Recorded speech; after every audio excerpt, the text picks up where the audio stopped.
Welcome into Indiana Football in Review. John Alden with you this evening, this afternoon, this morning, whenever you decide to take this in. Former wide receiver, Mitchell Paige with me as always. No Dustin Schutte tonight. He is, doing things that he needs to do, taking care of business, what they say, right? We're going to be talking about a little game that happened, Indiana versus Akron, and a lot of people had some interesting things to say about this game after the fact. Indiana wins in 4 overtimes, 29-27. But even though you win the game, and that is maybe the only true positive thing that came out of this result. I mean, there was, from what I could tell, it's a mess of things that went down on Saturday. And I want to get Mitchell's perspective on this game, because from somebody who's a former player, and, a lot of the complaints are offensive related, and you were an offensive player. I'm sure you have plenty of things that, there's plenty of thoughts that were going through your head during this game. So off the bat, what was the biggest problem for Indiana with this game? The biggest problem is the lack of urgency, I think, to come out of the game. And Tom Allen addressed that they overlooked them in practice. Okay, I guess I can understand that a little bit. I just don't understand how he said they restarted practice on Thursday. And I think that's one of the most concerning comments that could be made. I understand if you restart practice on Tuesday, you're feeling good. I guess I don't know what their schedule is. I'm thinking more of what ours was. Typically Monday was a recovery day, film day, and Tuesday was kind of your meat and potatoes, get ready for the upcoming week. And if you come out Tuesday a little flat, especially after a pretty deflating loss, but a comeback, and you've got some positive momentum and things are looking pretty positive, I can understand that. But you've already had a couple days of practice once you get to Thursday, and I just don't understand how that can be the case. It's the old saying, if you're not coaching it, you're allowing it, which tells me that they were lethargic and bad Tuesday and Wednesday. If he saw it all week, and we can talk all we want about what the week of practice should look like for a team like Indiana that's coming off 2 of the most embarrassing seasons that I think you could imagine. As a former player, just an absolute embarrassment that they put on the field the last couple of years. And I would hope that every chance that you get, you go out and try to score 1,000 points and make a statement that you're not somebody that you can just kind of look past, as Tom Allen said that we did to Akron. I think that the biggest concern has to be the mindset, because that's how you got into this position, right? You have some success in a COVID year that's strange. It's just a weird year. There's no one in the stands. You get a call against Penn State that I do believe was a touchdown. But you get one at the end of the season or at the end of the game, and it sparks some success. You beat a down Michigan team. You take a good Ohio State team to the brink, and you get a little bit of a big head, and everybody's riding the LEO train, and that's awesome. And you're on the cover of Sports Illustrated, and you're in the top 10, and everybody's riding high. And then less than 2 years later, you're one of the worst teams in the Big Ten, if not the worst. And you follow it up with that, with definitely being the worst team in the Big Ten and maybe one of the worst teams in college football. And that's the year that we had last year. So there's a lot of guys that were on that team. I know that this is a big turnover and transfer portal. A lot of guys didn't experience that, but a lot of coaches did. A lot of players did. You can say 40 new guys on the team. That leaves about 80 that were on the team last year. So there's a lot of people in that building that when they walk on Tuesday, I don't care if it's the 5th string or the 1st string, there's a lot of guys that have seen what it doesn't look like. And to allow yourselves to even have the thought of overlooking anyone is concerning. Absolutely. I cannot imagine not setting the tone day one of practice for the week. You always hear coaches talk about, our focus is this week, our focus is this week. That's a real thing. It's a cliche and it's annoying, and everybody wants to talk about the big games coming up. But when you're in the building, it's a real thing. All eyes, all hands on deck for the upcoming game. The next game is the most important.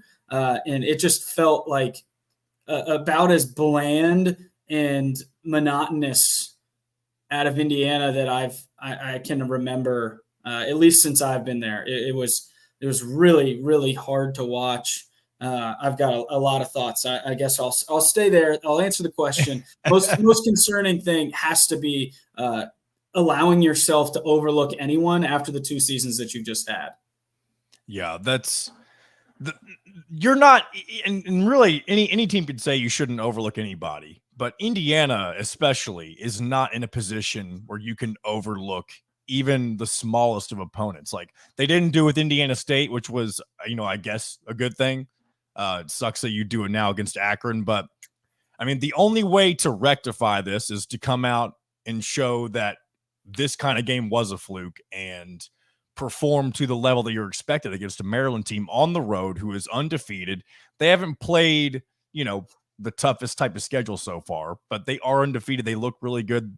They have the exact same quarterback they've been playing with for the past several years, Talia Tagovailoa. So it's not going to be easy for Indiana to rebound. But if you're trying to put any sort of positive spin on anything, it's and try to look forward to, like, is there hope for this season? Because I feel like if they had lost this game, and maybe most people think this way anyway already, if they had lost this game, people would be jumping off the train. And a lot of people are already jumping off the train anyway, and that's fine. You're a fan, do whatever you want to do as a fan. That's totally fine. But man, and this is one of those moments where I can't collect my thoughts about what to say about this, because as you know, Mitchell, and for those of you who have heard us talk before on the old podcast, the way my brain works, I always try to find the bright spots. And for the first time, at least I don't even say the first time, because the 2-10 season was a loss. Last year, there was some improvement being 4-8, and then you had that Michigan State game that was interesting. But last night was the first time that I felt like true hope has just kind of evaporated. And I don't mean to just put a black cloud over anything, but it feels like Tom Allen has once again dug a hole that the only way you can get out of it is to just prove people wrong and do what you said was going to be improvement this year. Yeah, I think you nailed it. The big positive, they didn't deserve it. They didn't make any plays to win. No one. Their quarterback threw it right to us, so we got some interceptions. I think Cam Camper continues to be an anomaly in our offense. He is phenomenal. He makes plays that he shouldn't make and needs the ball all the time. I think he's phenomenal. You can tell he's not even close to 100%, and he's still really tough for these teams to deal with. We had guys dropping balls all over the place, running wide open, getting hit in the face mask, and not catching the ball from some of your top guys. And I don't want to name any names, but these are guys that you have to count on throughout the Big Ten. We made no winning plays. I truly cannot think of one winning play. The interception touchdown return was great. It was a winning play. I don't believe that play happens. The biggest blessing is the quarterback's hand falling asleep or whatever happened to him, wrist injury. I don't even know. We got the third quarter basically off as a defense because we had absolutely no answer for him. But we still won. We made no plays to win the game, but we still won. There's your positive spin. What they've done for themselves is eliminated any leeway that they're going to get with fans, with players. You talk recruiting. If I'm a recruit watching that you hope that I don't want to say that this team has been not improved. This was a complete regression to last year and the year before that. which is it's not what Indiana's been this year. I think they have shown a lot of fight. They went toe-to-toe with Ohio State with a bunch of inexperience, really no momentum and no creativity on offense, and still were able to make that a game. You go out and handle your business against Indiana State. You look phenomenal doing it. They still have good players. Winning's hard. Louisville, you come out a little flat. Quarterback struggles, missing guys that are running wide open, and you lose. Okay, but there was still a lot of positive things. The defense was good. Now you come into Akron, and none of those things happened. We lost contain on a quarterback that I don't think was really going to beat us with his arm. He made some really good throws, but threw it to us as many times as he threw it to them. So to lose contain on a quarterback that you know is only going to beat you with his legs, to allow him to do that for 4 quarters, I guess you don't know what the game plan was. But again, it goes back to you're either coaching it or allowing it. And to have that happen for 4 quarters, I'm sure there were some guys on the sideline that if you told, hey, run 3 yards, stand there and hold the outside, and if he tries to break contain, tackle him, I'm sure there were some guys that could do that. And I think that there were some guys on the field that if you told them that, we're not going to rush this dude, we're not going to try to get sacks, let's just contain him. And if he beats us with his arm, great. There was just no adjustment. Allowed him to run all over us, made us look absolutely silly. It was weird. It was nothing like we had watched the last couple weeks. And then on offense, I'm continuing to try to be positive. Taven Jackson was a lot better. I think that everyone's saying that he was not good. I don't believe that was true. He hit guys in the face with the ball a couple times that are big plays. I think of the Donovan McCulley play that he probably walks into the end zone in the first half, and you kind of set the table. You're up 7-0, momentum starts rolling, and that's the kind of game where you win 50-0. When you go score the first drive, you get a stop, you go score again. That's what a Big Ten team is supposed to do. And drops just kill you. There's that drop. Omar Cooper had a couple. We had guys that are running slant routes versus man coverage that when they catch that ball, they're running however many yards for a touchdown. There's no safety deep, and we're just not making that play. So a bright spot is Taven Jackson. I think that there was noticeable improvement from the Louisville first half, especially. Still a long way to go. Very unimaginative. I know we're trying to do the speed option. I think the option game's fine if we've got 2 running backs, but Taven Jackson is not a Lamar Jackson type. He's just not. So we got a lot of speed option into the boundary, which I'm probably biased, least favorite play in college football. So I'm probably not the one to talk about that. But I think when you really get down to what the most frustrating thing has to be as you're watching film today, and we're recording on Sunday, so those guys are probably getting done with meetings right now about 9:00 on Sunday. You get that this is when you go back to the Louisville play, they ran, I think, 10 plays in a row inside the opponent's 3-yard line and got 0 points. And 7 of the plays came against Akron, who is going to be in the bottom of the MAC, and they're much improved. I think they've got some talent. The quarterback's going to be good. But to not be able to just lean on a team like that, use your bigger, stronger people, depth to weigh on a team like that for 4 quarters, not be able to run the ball hardly at all, running Jalen Lucas up the middle every play. And I know Josh Henderson wasn't in the game, but you have to be able to run the ball. And all it took was watching the line of scrimmage. You watch these big teams against lesser opponents, even when there's no hole that's created, they still get 3 yards because the offensive line moves the defensive line back. For 4 quarters, it felt like Akron played in our offensive backfield. We were getting no push. That I just think there really hasn't been any improvement in the offensive line. And I know that a lot of that is players. You can't scheme offensive line. It's toughness, it's strength. We're trying to scheme a little bit with the option stuff, but man, the proof is kind of in the pudding through however many games, 4 games. I mean, you're a third of the way through the season, and to me, it still feels like Indiana doesn't have their offensive identity, which when you have scrambling, it's bad.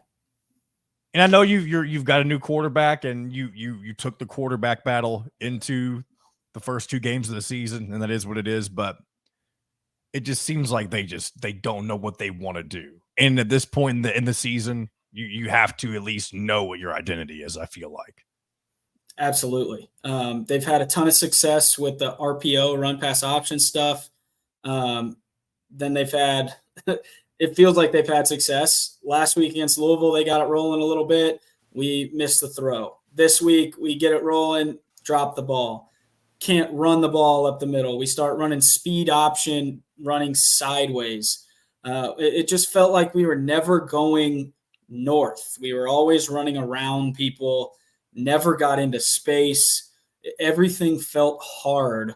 And I don't know. It was strange to watch, was never comfortable. And again, we just made no winning plays. So we've harped on it a lot, and it is what it is, man. We won, great. We're 2-2. That's what the goal of the game is. Whatever burn the tape, as they say, right? Win the game.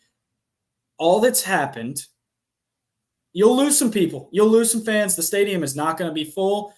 That's just is what it is. You looked horrendous against Akron.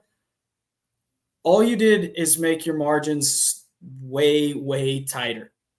Now you have to where if you take care of Akron, Maryland's a really good football team. You go there and get taken to town a little bit. Okay, that's fine. They're really good. We're building something. We got a young quarterback. You can have those storylines. No such thing as moral victories, but you've got a kind of a free pass if you take care of business against Akron. Now people are watching like a hawk. You don't come out and execute perfectly. And I've listened to Tom Allen talk, execute this. We got to reevaluate that.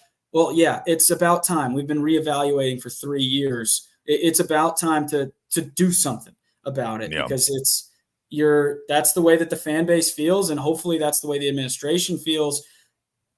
It's about time to show up, and that's what they've earned. And it's unfortunate after one game that you can get to that point, but it's about time to show up. If that's the product you're going to put on the field, you better do something about it. And I think that's where a lot of former players are. If you're on Twitter, that's where a ton of fans are. Usually I go in that IUFB search on Twitter. That's like my favorite tradition during games at halftime. And it's all funny. Everybody's got something funny to say. This was more somber. We're just sad. And that's a bad, bad place to be. And a lot of it, I feel like, is based on the fact that even recently, I know not the last 2 seasons, but Indiana fans have tasted success in the last 5 years. And they expected to at least have some sort of consistency after that. And that's just not been the case. So we won't keep harping on it. Indiana takes on Maryland this week on the road. I would just say the one big thing is, I mean, again, no moral victories, but you've got to be competitive. Number one thing, you've got to be competitive in the game. You get blown out of the water on the road. You go to Michigan next week. That's too bad. I mean, I don't want to write off any game, but like you're more than likely going to get hosed at the big house against Michigan. Yeah. At the very least, you've got to be competitive against Maryland. And I don't want to say they can't win, because if second half versus Louisville, Indiana shows up against Maryland, you'll give yourself a chance to win. But right now, I don't think that's too likely. But it's up to them to flip the script, obviously. Exactly. You just got to show some toughness. That's what the fans want. I think when you look back at, let's say, my time, the games were exciting. We didn't stop anybody, but we scored a zillion points, and we were in every game. You need to fight. That's all we've wanted. Your margins are much smaller. They need to come out and execute, and they need to punch somebody in the mouth big time. There you go. Thanks for tuning in to Indiana Football in Review. Be sure to check out everything else going on HoosierIllustrated.com. Kyler Staley and Alec Lasley got a good thing going on for all things Indiana football and basketball as well. Also, be sure to check out Out of Touch. I've got some good stories to tell this week. I went to the Louder Than Life Festival in Louisville, as I teased if you did tune into that last weekend. I've got some interesting things I'm excited to share. So if you're into that kind of thing, be sure to check that out as well. And we will talk to you next week.